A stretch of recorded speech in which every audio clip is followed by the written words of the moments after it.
దేవుని వాక్యాన్ని మనం ధ్యానం చేసుకుందామండి. రేట్ చేయనా ఒక్క మోనిటరే కదా, రేట్ చేయి కొంచెం, రేట్ చేయి కొంచెం, రేట్ చేయనా కొంచెం, రేట్ చేయనా. ఓకే, బేస్ తగ్గించే వ్యాంపులవర్లు ఏకు తీసి.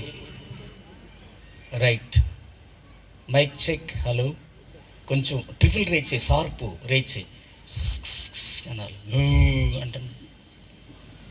Hello, mic check. Excellent, right. పాపళ్ళకి మైకులు ఎవరైనా ఇచ్చారా? మరి పలుకుతుందే లేదు చూడు. మో అన్నట్టుంది. హల్లెలూయా, అది ఆవిడ కూడా అన్నమాట. Very good, right. చింతలు కూర్చోండి. పరిశుద్ధ వేద గ్రంథములో దేవుని వాక్యాన్ని మనం ధ్యానం చేసుకుందాం. పరిశుద్ధ గ్రంథాలు తెచ్చిన వారులో తెలుగు వచ్చిన వారు వాక్యాన్ని చదవండి. ఆ ఫ్యాన్ తీసేయండి అన్న. పాస్టర్ గారు ఫ్యాన్ పెట్టుకుంటే విశ్వాసులు కోలరలు తెచ్చుకుంటారు. ప్రపంచ చరిత్రలో యేసు ఒక్కరే హీరో, ఆయన ముందు ఎవరైనా జీరో. దేవుని వాక్యం కంటే దేన్ని ఎక్కువగా ప్రేమించిన ఖచ్చితంగా అది మనకు దూరం అవుద్ది. ఈ పిల్లవాడు ఇల్లు పెట్టి ఆగెట్టా తీసేయి, కొడుక తీసేయి నాన్న బాబు రా. రైట్, ఓపెన్ ప్లేస్లో ఉన్నాం కనుక చెల్లె ఊరికే ఇట్లా అనుకోవచ్చు, కానీ ఇక వాక్యం చెప్పినంతసేపు దాని పని మీద ఉండబాక. అది ఓపెన్ ప్లేస్, ఊరికే మనుషులు కనుక ఇట్లా అనాలి, ఇటు మానేయాలి, దాని పని మీద ఉండకూడదు.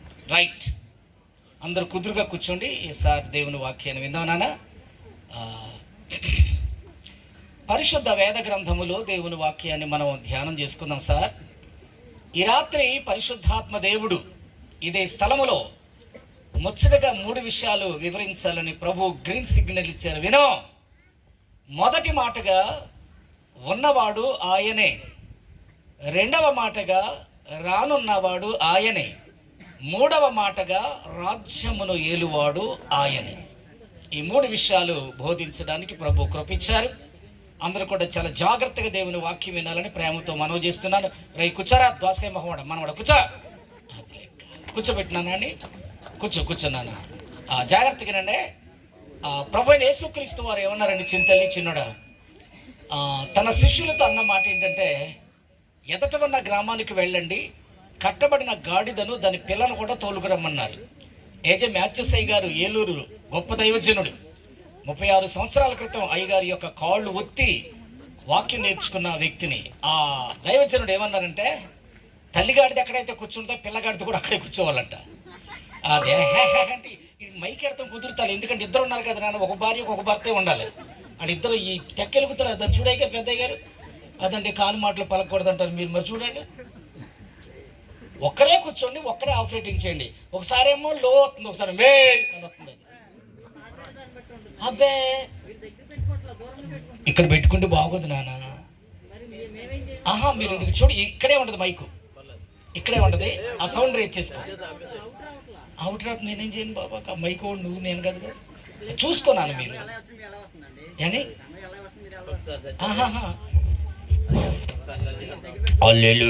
అంటే అట్ట వస్తుంది, అట్ట అన్నగా మరి అది లెక్క అండి. ప్రైజ్ అలాడ్ అంతే. ఇక పెట్టొద్దు, తగ్గించొద్దు. ఇది పలుకుతుందా అయ్యగారు, పలుకుతుందా చూడాలా మరి అది. హలో హలో చూడాలా. హలో, ప్రైజ్ అలాడ్, అది ప్రైజ్ అలాడ్. ఓకే, స్తోత్రం చెప్పుకోండి ఒకసారి గట్టిగా, హల్లెలూయా. ఒకసారి ఎత్త మాకు 2 చేతులు ఎత్తి స్తోత్రం చెప్పండి, హల్లెలూయా. ప్రభువైన యేసుక్రీస్తు వారు చెప్పిన అద్భుతమైన మాట ఏంటంటే, వినో, ఎదట ఉన్న గ్రామానికి వెళ్ళండి, కట్టబడిన గాడిదని దాని పిల్లను కూడా తోలుకురమ్మన్నారు. అంటే పెద్దగాడిది ఎక్కడైతే కూర్చుంటుందో పిల్లగాడిది కూడా అక్కడే కూర్చోవాలండి. అది రీజన్. ఎందుకంటే చిన్నప్పటి నుండి మన పిల్లల్ని ప్రభు సన్నిధిలో క్రమశిక్షణగా ఉంచేసామనుకోండి, వారు మన భోజనపు బల్ల చుట్టూరు ఖచ్చితంగా ఒలి మొక్కల్లో తిరుగుతారండి. వారిని కనుక ప్రభు సన్నిధిలో ఉంచేయకపోతే వారి సెల్ ఫోన్ల చుట్టూరు జిల్లెడు మొక్కల్లాగా తిరుగుతారు. జిల్లెడు మొక్కలు ఎవరికి ఉపయోగం కాదు, ఉపయోగమైంది చెప్పండి, ఒలివ మొక్క. చేతులెత్తని గట్టిగా స్తోత్రం చెప్పు, హల్లెలూయా, హల్లెలూయా. కనుక చాలా జాగ్రత్తగా దేవుని వాక్యం వినాలని ప్రేమతో మీకు మనవి చేసుకుంటూ వాక్యాన్ని ప్రారంభిస్తున్నాను. జాగ్రత్తగా వినండి సార్. ఆ నాన్న అరే రేయ్ ఆ నీళ్ళ దగ్గర లేక తీసే వచ్చాయిరా వచ్చాయి. లోబడి ఆత్మ రాలా, ఫస్ట్లో వచ్చి తగులుకుంది వాళ్ళకి. వచ్చాయి. ఎందుకంటే నన్ను చింతలేడు. చూడండి, స్కూల్లో కనుక ఒక పిల్లోడు పాస్ అంటే 10 మందికి అప్పుడే పుట్టేద్దండి. మీరు నమ్మండి, ఒక్కడ ఐసు దగ్గరికి వెళ్ళాడు అనుకోండి, వీడు చూసి ఇంకోటి వెళ్తాడు తాగిపోయినా. అంటే వాక్యం డిస్టర్బ్ అయిపోద్ది సార్. అందుగురించే A.R. స్టీవెన్సన్ అయ్య గారు అద్భుతమైన మాట చెప్పారండి మొన్న ప్రసంగంలో. చిన్నపిల్లలు ఖచ్చితంగా ప్రభు సన్నిధిలో ఉండాలి, కానీ వాడు జేబులు చిల్లరలు అంటూ వాళ్ళు అంటండి తెగ మెదిలిపోతూ ఉంటారు. వారిని క్రమశిక్షణ పెట్టుకునే బాధ్యత ప్రభు మన భుజస్కంధాల మీద ఉంచారు. చేతులెత్తని గట్టిగా స్తోత్రం చెప్పండి సార్. రైట్, చిన్న ప్రార్థన చేసుకుందామండి. ఇంకా ఒక అరగంట మాట్లాడుతాను. నా కలుసంధానం ఎవరు తిరిగినా నేను ఊరుకోను సార్. ఎందుకంటే స్కేల్ కరెక్ట్గా ఉంటేనే గీత కరెక్ట్గా వస్తుంది బ్రదర్, అది లెక్క. కనుక క్రమాన్ని యేసుక్రీస్తు ఎంతో ప్రేమిస్తాడు నాన్న. అమ్మ, క్రమము లేకపోతే అక్రమము చేయవాళ్ళారే, ఇంకంతే. మీరు గుర్తించుకోవాలని ప్రేమతో మీకు మనవి చేసుకుంటాను సార్. ఎందుకంటే ప్రభు యేసుక్రీస్తు వారు క్రమాన్ని ఎంతో ప్రేమిస్తాడు బ్రదర్. ఓల్డ్ టెస్టిమెంట్లో అద్భుతమైన క్రమం ఒకటి ఉంది. చూడు, ఏలియా ఆకాశము నుండి కట్టెల మీదకి అగ్ని పంపక ముందు ఆ కట్టెలను క్రమముగా పేర్చాను. ఎలా పేర్చాడు చెప్పండి, మాట్లాడా, క్రమముగా పేర్చాడు అంతే. అప్పుడు అగ్ని వస్తండి.